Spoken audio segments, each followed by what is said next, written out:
Da 8 mesi il carcere nuorese di Bade Carros è senza garante dei detenuti, una carica rimasta vacante da febbraio 2018 dopo la conclusione della proroga dell'incarico ricoperto da Gianfranco Oppo. Un procedimento di nomina è in corso da tempo e del quale però non si è ancora vista la conclusione.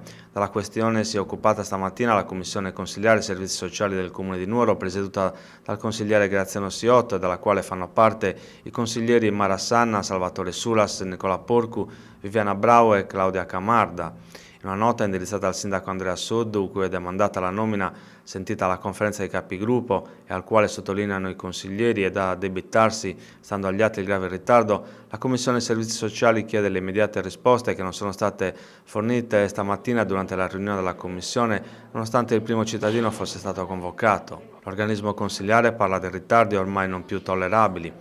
Questo perché, sottolinea la Commissione Comunale, la figura del garante è fondamentale al fine della tutela dei diritti delle persone private della libertà personale ospitate nella casa circondariale nuorese.